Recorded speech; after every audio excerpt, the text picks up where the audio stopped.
चलिए अब next part है अपना क्वेश्चन नंबर थर्ड का third part. The coach of a cricket team buy 7 bats and 6 ball for ₹3800। मतलब एक कोच है क्रिकेट टीम का, उसने 7 बैट परचेस किए, 6 बॉल भी परचेस की, तो दोनों को मिला के कितनी कॉस्ट पड़ी? 3800 है ना, 3800। Later she buys 3 bats and 5 ball. मतलब बाद में उसने क्या किया? 3 बैट और परचेस कर लिए, 5 बॉल और परचेस की, ठीक है। तो जो उसकी रेट रही 1750 है ना। फिर उसने बोल रखा है find the cost of each bat and each ball. मतलब एक बैट की क्या रेट है, प्राइस क्या है, और एक बॉल का क्या प्राइस है, ठीक है। हमें पता ही नहीं, तो मैथ्स में क्या होता है, जब हमें पता नहीं होता है तो लेट करते हैं, है ना। तो यहां पे आप ले लो let cost of 1 bat. I bus में भाई 1 बैट और 1 बॉल की तो प्राइस निकालनी, तो मैंने क्या लिया? Cost of 1 bat is equal to क्या ले लो? एक्स ले लो। आगे बस में फिर नेक्स्ट देख लो, cost of 1 ball is equal to कितना ले लो? वाई। यहां तक क्लियर है आपके? ठीक है। 1 बैट को तो हमने एक्स बोल दिया और 1 बॉल की कॉस्ट को हमने वाई कह दिया। अब ये तो हमने ले लिया, अब जो क्वेश्चन में बोला गया है उसके अकॉर्डिंग सोल्व करना है। तो यहां पे आप लिख देना अकॉर्डिंग टू द क्वेश्चन, ठीक है। ये लिखा, क्या बोल रखा है? 7 बैट। अब एक चीज ध्यान रखो, अगर मैं कोई चीज अगर 10 रुपीज की परचेस करता हूं, तो मैंने बोला कि यही चीज मैंने 7 परचेस की, तो आप क्या करते हो? मल्टीप्लाई करोगे। तो 7 बैट है, तो यहां पे मैं ऐसा लिख सकता हूं 7x, ठीक है। और बॉल है, मतलब दोनों परचेस कर रहा है, तो क्या लग जाएगा? प्लस लग जाएगा। और बॉल कितनी? 6 है, और एक बॉल की प्राइस मैंने क्या बोला? y, तो यहाँ पे y ले लो। यहां तक क्लियर है आपके? फिर आगे देख लो कितना प्राइस रहा उसका? 3800 रुपीज। क्लियर है यहां तक? ये तो हमारा हो गया। अब नेक्स्ट देखो, बाद में उसने 3 बैट परचेस किए, तो 3 का तो 3 और बैट के प्राइस को हमने क्या बोला? x, तो x हो गया प्लस 5 बॉल, तो 5y इजिकल टू 1750। यहां तक क्लियर? ठीक है। अब इसको हम क्या ले लेंगे? इक्वेशन नंबर 1 ले लो, इसको इक्वेशन नंबर 2 ले लो। जो भी क्वेश्चन नंबर 3 चल रहा है उसमें क्या बोला है? आप जो भी इक्वेशन बनाओ उसको किससे सोल्व करना है? सब्स्टिट्यूशन मेथड से, है ना। तो आपको पता होगा हम किस पे फोकस करते हैं? इक्वेशन नंबर 1 पे ले लो। इक्वेशन 1 जैसे ही ली तो सेकंड को नहीं देखना, फर्स्ट को कॉपी करो। 7x plus 6y is equal to 3800। आगे बस में अब वही सेम प्रोसेस, आप चाहो तो y को इधर रख दो या x को रख दो।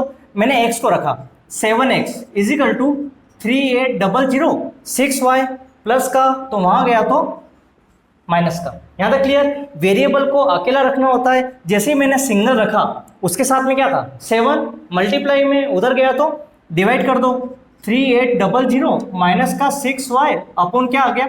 7। क्लियर है? अब y की वैल्यू मेरे को नहीं पता तो सोल्व कर ही नहीं सकते। जब नहीं कर सकते तो इक्वेशन नंबर क्या ले लो? 3 ले लो। 1 को लेके मैंने सोल्व किया तो क्या आ गया? इक्वेशन 3 आ गई। अब आप आगे देखो, फर्स्ट का काम कंप्लीट। अब आप देखना इक्वेशन नंबर 2 है ना। सेकंड क्या दिए रखी? 3x plus 5y is equal to 1750। यहां तक क्लियर है आपके? ये सेकंड इक्वेशन हमें दे रखी है। फिर आपको क्या करना है? किसकी वैल्यू निकाली हमने? x की, तो x की जगह पे आप ये वैल्यू रख दो। 3 का 3 आ गया और x वैल्यू हम किस में रखते हैं? ब्रैकेट में। देख लो कितना? 3800 माइनस 6y अपॉन कितना? 7, ठीक है। और ये वैल्यू रख दी। आगे क्या दिख रहा है आपको? 5, तो प्लस 5y इजिकल टू 1750। आगे बस में सिर्फ x की जगह पे हमने वैल्यू रखी, बाकी एज इट इज जो इक्वेशन थी वो हमने कॉपी कर दी। अब देखो, ये मल्टीप्लाई में अगर ऊपर नीचे कैंसिल होता तो मैं कर देता, कैंसिल ही नहीं हो रहा है। जब कैंसिल नहीं होता है तो ऊपर ऊपर मल्टीप्लाई होता है, नीचे का कुछ नहीं है ना। तो अब देखो 3800 को 3 से मल्टीप्लाई करो, 3 8 जा 24 का 4, 2 3 3 जा 9 और 2 11 जी आ गया। अब 2 0 कॉपी कर दो, ठीक है। माइनस 3 6 जा 18 और y का y। आगे बस में मल्टीप्लाई तो हमने कर दिया, लेकिन नीचे क्या है? 7, इसका कोई काम था ही नहीं। अब एज इट इज आप क्या करो? कॉपी कर दो, ठीक है। प्लस क्या बचा? 5y is equal to 1750। I bus में। अब देखना बीच में क्या, देखो ये तो पूरा एक है। कैसे एक है? क्योंकि पूरे पे अपॉन है ना, और ये क्या है, अलग है, तो इस पे तो 7 है, इसके नीचे कुछ नहीं, तो क्या मैं ऐसा कर सकता हूं, कर सकते हैं 1। अब ये दोनों इसका एलसीएम लिया तो कितना आता है, 7 आता है। 7 की टेबल में 7 कितनी बार, 1 टाइम। अब 1 को इस पूरे से मल्टीप्लाई करूंगा तो सेम ही रहेगी, है ना, डिजिट 11400 माइनस का 18y, आगे बात समझ में, क्योंकि 7 1 जा 7, 1 को इस पूरे से किया तो वही नंबर आता है। फिर आगे देख लो, प्लस का प्लस 1 के टेबल में 7 कितनी बार, 7 टाइम। अब 7 को 5 से कर दो कितना, 35, और y आ गया। यहां तक क्लियर है आपके, ठीक है। अब हमें क्या करना है, अब डायरेक्ट सोल्व मत करना, पहले जो ऊपर लिखा हुआ है सोल्व हो रहा है तो सोल्व कर लो। अब देखो मैंने जैसे ही देखा, आपको दिख रहा है वाई वाई सेम है, तो इसको सोल्व कर लेते हैं। तो ये क्या करो, एज इट इज कॉपी कर लो, एक प्लस है और एक माइनस है, तो 35 में से 18 आप लेस करो, कितने होते हैं, 17y। अरे बस में 35 में से 18 आपने लेस किया, कितना हो गया, 17y। अब बड़ी डिजिट किसकी, प्लस की, तो प्लस लगा दो, आई बस में, और डिवाइडेड बाय क्या कर दिया, 7 कर दिया। उसके बाद में 1750 आपने कॉपी कर दिया। यहां तक क्लियर। अब आप देखो ये पूरी चीज आपको नजर आ रही है, तो अब हमें क्या करना है, यहां तो कुछ प्लस माइनस हो नहीं सकता क्योंकि ये वेरिएबल है और ये विदाउट वेरिएबल है ना, नहीं हो सकता। जब बीच में इक्वल का साइन हो, एक लेफ्ट हैंड साइड और एक राइट हैंड साइड, तो अपन क्या करते हैं, नीचे 1 कर दो और क्या कर दें, क्रॉस मल्टीप्लाई। तो जब मैं 1 को इस पूरे से मल्टीप्लाई करूंगा तो कितना, वही आएगा ना, ठीक है, प्लस 17y। आई बात समझ में, इसको इस पूरे से मल्टीप्लाई किया तो वही नंबर आया। अब 1750 को किससे मल्टीप्लाई, 7 से, तो यहां पे लिख दो 7 मल्टीप्लाई बाय 1750। क्लियर है आपके, ठीक है। अब इसी के जस्ट आगे, यहां पे तो कुछ हो नहीं सकता, बट यहां पे क्या हो सकता है, मल्टीप्लाई। तो अपन आगे देख लेते हैं। देखो पहले तो आप कॉपी कर दो, 11400 plus 17y is equal to 1750 into 7 कर लो आप, 12250। यहां तक क्लियर है आपके, ठीक है। अब आगे क्या करना है, वेरिएबल को अलग रखो। तो जैसे ही मैंने वेरिएबल को अलग रखा, ये प्लस का है, उधर गया तो माइनस का, वो तो अपनी जगह पे ही है, 12250 माइनस का 11400, ठीक है। अभी चलने दो क्योंकि वहां पे अपन माइनस कर सकते हैं। 17y इजिकल टू 12250 में से आप ये लेस कर लो, 12250 में से 11400 आप लेस करो, आता है 850। यहाँ तक क्लियर है आपके, ठीक है, 850 आ गया। अब हमें क्या करना है, वेरिएबल को सेपरेट कर दो। तो वेरिएबल को जैसे सेपरेट किया, इसके साथ में जो भी था तो मल्टीपल में है, तो क्या आ गया, डिवाइड में। और आपको पता होगा 17 5 85 होता है, ठीक है, और 0 का 0, तो y इजिकल टू कितना आ गया, 50। क्लियर आपका, ठीक है। y की वैल्यू कितनी आ गई, 50 आ गई। अभी तो y की निकली, x की कहाँ है, तो ये वैल्यू आपका जो मन हो उस इक्वेशन में रख दो, ठीक है। तो अपन लिख देते हैं पुट y इजिकल टू 15, ठीक है, इन इक्वेशन जो भी आपको छोटी लगे, इक्वेशन 1 2 और 3 मैं इसमें रख दूं क्योंकि डायरेक्टली मल्टीप्लाई करके हो जाएगा, ठीक है। आपका जो मन होना उसमें रख देना। मैंने किस में रखा, इक्वेशन 3 में। 3 क्या बोल रही है, x इजिकल टू, पहले तो कॉपी कर लो, 3800 माइनस 6y अपॉन 7। ध्यान रखना जब भी आप कोई वैल्यू पुट करते हैं किसी में भी, पहले तो कॉपी करो फिर रखो, डायरेक्ट मत रखना, है ना। x इजिकल टू 3800 माइनस का माइनस 6 का 6, y कितना है 50, तो ये ले लो, है ना, और डिवाइड में क्या आ गया 7, तो x इजिकल टू 3800 माइनस 5 6 जा 30 और एक और 0 था, है ना, 300 डिवाइडेड बाय 7, तो x इजिकल टू 3800 में से 300 लेस कर दो आप, 3500, है ना, और डिवाइडेड बाय क्या आ गया 7 7 5 जा 35 और 2 0 का 2 0 आ गए, तो x की वैल्यू कितनी आई 500। क्लियर है आपके, तो x की वैल्यू 500 आ गई और y की वैल्यू कितनी आ गई 50 आ गई। तो आप चाहो तो यहां पे आप क्या करो, मेंशन कर दो, अपन ने क्या बोला था, कॉस्ट ऑफ 1 बेड, जिसको अपन ने क्या बोला था, x बोला था, तो 1 बेड की कॉस्ट कितनी आ गई 500, ठीक है। और यहां पे आप चाहो तो लिख दो कॉस्ट ऑफ 1 बॉल, जिसको अपन ने क्या बोला था, y बोला था, तो y की वैल्यू कितनी आई 50। तो ये क्या हो गया, हमारा आंसर हो गया। आया समझ? चलिए अब अपना है next part, question number third का फोर्थ, है ना। फर्स्ट टू थर्ड अपना कंप्लीट हो गया पार्ट। अब फोर्थ पार्ट क्या बोल रहा है, the taxi charges in A city consist of a fix charge together with the charge for the distance covered. मतलब फिक्स चार्ज उसने बता रखा है कि एक तो क्या लेना है आपको, फिक्स चार्ज लेना है कि भाई क्या फिक्स चार्ज है। उसके आगे बोला है for a distance of 10 kilometre, मतलब 10 किलोमीटर तक अपन को जाना है तो उसका क्या चार्ज लगेगा, है ना। फिर आगे बोल रखा है the charge paid is ₹105 and for a journey of 15 kilometre, अगर 15 किलोमीटर आप जाते हो द चार्ज पेड इज ₹155, ठीक है, इतना लगना है। फिर आगे बोल रखा है what are the fix charge and the charge per kilometre. दो चार्ज आपको फाइंड करने हैं। एक तो फाइंड क्या करना है आपको, यहाँ पे बोल रखा है क्या, फिक्स चार्ज आपको फाइंड करना है। देन आपको बोला है क्या फाइंड करना है, चार्ज पर किलोमीटर। आई बस में दो चीज दे रखी है। फिर बोला है how much does a person have to pay for travelling a distance of 25 kilometre. अगर 25 किलोमीटर बंदा चलता है तो कितने रुपए लगेंगे, हमें नहीं पता, हमें फाइंड करना है। तो आपको पता होगा इतने सारे हमने क्वेश्चन किए, उसमें क्या था, जो भी फाइंड करना होता है उसको क्या मानते हैं, एक्स ले लो वाई ले लो, ऐसे ही होता है। तो दो चीज हमें फाइंड करनी है। तो सबसे पहला काम हमारा क्या होगा, लेट आप ले लो फिक्स्ड चार्ज। आनी बात समझ में, फिक्स चार्ज को आपने बोल दिया एक्स, आई बात समझ में, चाहो तो रुपीज लगा दो, एक्स रुपी।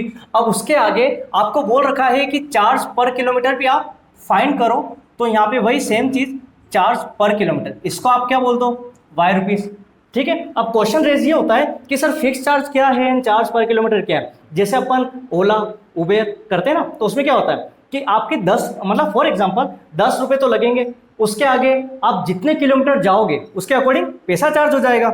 आए बस में, तो फिक्स चार्ज मतलब आप भले 1 किलोमीटर जाओ 2 जाओ, उन्होंने फिक्स कर रखा है कि इतने रुपए तो लगेंगे, और उसके आगे आप जाते हो तो वो पर किलोमीटर कितना जा रहे हो उतना चार्ज आपको देना है, ठीक है। तो फिक्स चार्ज को क्या ले लिया हमने, एक्स रुपए, मतलब ये तो लगेंगे ही लगेंगे, फिर उसके आगे जैसे ही जाते रहोगे तो ये चार्ज आपका बढ़ता रहेगा, ठीक है। तो अब देखो इन दोनों को अपने एक को एक्स लिया और एक को क्या ले लिया, वाई ले लिया। फिर उसने बोल रखा है क्वेश्चन के अकॉर्डिंग टू द क्वेश्चन में ये बोला है कि अगर 10 किलोमीटर आप जाते हो, ठीक है, तो एक्स आपको ये तो पता ही है, कहीं भी जाओ एक्स रुपए तो देने ही है, आपको देने ही है। तो यहाँ पे मैंने लिख दिया एक्स, ठीक है। फिर उसने क्या बोला कि अगर आप आगे जाते हो तो पर किलोमीटर के हिसाब से चार्ज लग जाएगा, तो प्लस, भाई प्लस ही होगा ना, एक्स प्लस कितने 10 किलोमीटर, 1 किलोमीटर का तो क्या लिखा हमने वाई, लेकिन 10 किलोमीटर तो आपको पता होगा क्या लिखेंगे 10 वाई। आई बस में, तो इजिकल टू कितने लगने हैं 105। यहाँ तक क्लियर आपके। इसको इक्वेशन नंबर क्या ले लो आप 1 ले लो। उसके बाद में नेक्स्ट अपन बात करें 155 की, तो इसमें क्या था, एक्स तो लगना ही है, फिक्स चार्ज है। उसके बाद में जितना चलता है, कितना चल रहा है वो 15 किलोमीटर, तो यहाँ पे क्या कर दो 15 वाई। आई बस में, इजिकल टू कितने रुपए लगने 155। क्लियर है यहाँ तक। इसको इक्वेशन नंबर आप क्या ले लो 2 ले लो।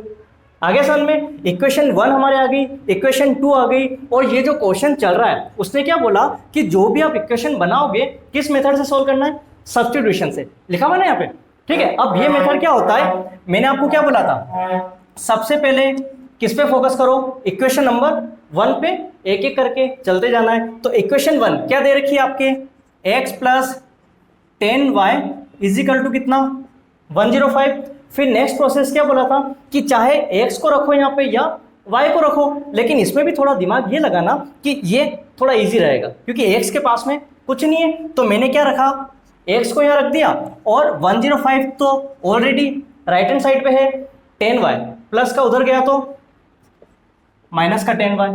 आगे बस में ये 10y को हमने उधर भेज दिया क्योंकि क्या होता है वेरिएबल को अकेला रखना है, तो अकेला हो गया। तो इसको इक्वेशन नंबर क्या ले लिया 3 ले लिया। आई बस में इक्वेशन 1 को लेके हमने सोल्व किया तो इक्वेशन क्या आ गई 3 आ गई, तो 1 का काम हमारे कंप्लीट। अब आप आगे आ जाओ, इक्वेशन नंबर अपन ले लेते हैं 2, ठीक है। अब 1 को नहीं देखना, 1 का काम कंप्लीट। अब किस पे फोकस करो, सेकंड पे। सेकंड क्या बोल रहा है, x plus 15y is equal to 155, है ना। ध्यान रखना ये गलती नहीं होनी चाहिए, अगर यहाँ मिस्टेक हो गई तो पूरा क्वेश्चन रॉन्ग हो जाएगा। x plus 15y is equal to कितना 155। अब आपको कुछ नहीं करना है, x की वैल्यू कितनी आई 105 माइनस 10y, तो जहां पे एक से वहां पे ये रखते हैं अपन 105, और आपको पता होगा जब अपन वैल्यू रखते हैं किस में रखते हैं, ब्रैकेट में रखते हैं, ठीक है। 105 माइनस 10y, ये पूरा क्या आ गया, x आ गया, और प्लस 15y इजिकल टू 155। आप चाहो तो बिना ब्रैकेट के भी लिख सकते थे, बट अपन को नहीं लिखना, ठीक। कंसेप्ट क्या होता है, पहले ब्रैकेट में लिखो, लिख दिया आपने। अब ब्रैकेट क्या करना है, ओपन करना है, तो अंदर तो कुछ है ही नहीं, बस ये नॉर्मल ही है, तो यहाँ पे लिख दो 105 माइनस 10y और प्लस 15y, ठीक है, और इजिकल टू कितना आ गया 155। आई बात समझ में। अगर यहाँ पे सोल्व हो रहा है, पहले सोल्व करो, फिर इधर उधर आप ट्रांसफर करना है ना। तो यहाँ पे दिख रहा है ये दोनों y के, तो 105 तो इसके साथ है ही। ऐसा कभी मत करना कि सर हम तो 105 पहले वहाँ ले जाए, वहाँ पे ले जाओ तो भी चलेगा, बट एक एक करके सोल्व करो। 105 ये रहा। अब ये दोनों y के हैं, एक प्लस का है और एक माइनस का। जब एक प्लस और एक माइनस होता है तो क्या होता है, माइनस ही होता है। 15 में से 10 लेस करो, कितना हो गया 5y तो बचा, लेकिन बड़ी डिजिट किसकी है, प्लस की, तो क्या आ गया प्लस का 5y, है ना, इजिकल टू 155। अब यहाँ पे सोल्व अपन नहीं कर सकते क्योंकि ये वेरिएबल के साथ थोड़ी है ना। तो अब कंसेप्ट क्या है, वेरिएबल को अलग कर दो, है ना, सेपरेट कर दो। तो जैसे मैंने वेरिएबल को अलग किया तो वहां पे तो 155 ऑलरेडी है, ठीक है, क्योंकि देखो ये अपनी जगह नहीं छोड़ रहा है, तो जब उसकी जगह पे ही है तो आप क्या करो, सेम कॉपी कर दो। और 105 इधर से उधर आ रहा है, प्लस का है तो माइनस का हो गया। आई बात समझ में। अब आप देख लो, अब आपको पता होगा, अभी कुछ मत करो, पहले ये सोल्व कर दो। तो क्या करेंगे अपन, 5y इजिकल टू 155 में से 105 लेस करो, कितना आ गया 50 आ गए, ठीक है। 5y इजिकल टू 50, तो y को आपने क्या किया, सेपरेट कर दिया। तो 50 ये किस में था, मल्टीपल में, तो क्या आ गया 5, 5 बन जा 5 और 0 का 0, क्लियर आपके। तो y इजिकल टू कितना आ गया 10।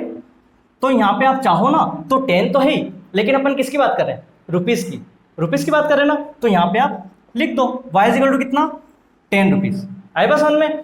अब देखो y तो निकल चुका है, लेकिन x का है, भाई फिक्स चार्ज भी तो पता करना पड़ेगा कि 10 किस में जोड़ेंगे, नहीं पता। तो अब वही चीज, सेकंड इक्वेशन का काम कंप्लीट हो गया। अब जो y की वैल्यू आई है, मतलब y की जो वैल्यू आई है ना, आपका जो मन हो उस इक्वेशन में रख दो, ठीक है। तो यहाँ पे देख लो, put y is equal to 10 rupees, मतलब अपन वैल्यू पुट कर रहे हैं y की, कितने रुपए हैं 10 रुपीज। और आप चाहो ना तो इक्वेशन कौन सी इजी लग रही, इसमें लग रहे थे अपन, इन इक्वेशन नंबर 3, इन इक्वेशन नंबर 3। आई बस में। आप चाहो कि नहीं सर 3 में नहीं, मैं तो फर्स्ट में रखूंगा, फर्स्ट में रख दो, है ना, आंसर सेम ही निकलना है। तो अब आप क्या करो, इक्वेशन 3 में रख रहे हो तो क्या है, x is equal to 105 minus 10y, यहाँ तक आगे बात समझ में आपके, ठीक है। अब एक हो x इजिकल टू 105 माइनस का माइनस 10, और y की वैल्यू कितनी दे रखी है आपको 10, है ना। तो यहाँ पे आपने क्या फिट कर दिया 10। अब इसको सॉल्व करते हैं, x इजिकल टू 105, ये क्या है माइनस है, और ब्रैकेट के अंदर प्लस है, प्लस माइनस माइनस 10 10 जा 100, ठीक है। तो x इजिकल टू 105 में से 100 आप लेस करेंगे तो कितना होता है 5, और रुपीस की बात हो रही है तो क्या हो गया 5 रुपीस, ठीक है। आप चाहो तो इसको अपन क्या कर सकते हैं, आगे लिख देते हैं। x को हमने क्या बोला था, फिक्स चार्ज, तो यहाँ पे आप मेंशन कर दो कि ये जो आया है ये क्या है, फिक्स चार्ज। तो यहाँ पे आप लिख देते हैं अपन फिक्स्ड चार्ज, और फिक्स चार्ज कितना है यहाँ पे, ठीक है। इसको अपन ने बोला था x, तो कितना हो गया 5 रुपीज। उसके बाद में आपने क्या लेट किया था, चार्ज पर किलोमीटर, तो चार्ज पर किलोमीटर को हमने क्या बोला था y, और y कितना आ गया था हमारे 10 रुपीज। यहाँ तक क्लियर आपके, ठीक है। फिक्स चार्ज निकल गया, चार्ज पर किलोमीटर भी निकल गया। अब एक लास्ट जो हमें बता रखा है, अगर 25 किलोमीटर जाया जाता है आगे तो क्या लगेगी रेट, अपन को नहीं पता। तो आपको पता है कि फिक्स चार्ज तो हमें देना होगा, प्लस कितना 25, और पर किलोमीटर कितना था y। तो अब इजिकल टू में कुछ नहीं आएगा, अपन को वही तो निकलना है अमाउंट। तो अब आप देख लो x वैल्यू कितनी थी 5 प्लस 25, और y मल्टीप्लाई में है तो y कितना है 10, तो यहाँ पे अपन ने 10 रख दिया। तो 5 प्लस 25 को 10 से मल्टीप्लाई 250, है ना, 250 प्लस 5 कितने हो जाएंगे 255 रुपीज। मतलब अगर 25 किलोमीटर आगे जाया जाता है तो कितने रुपए लगने 255 क्लियर आपके।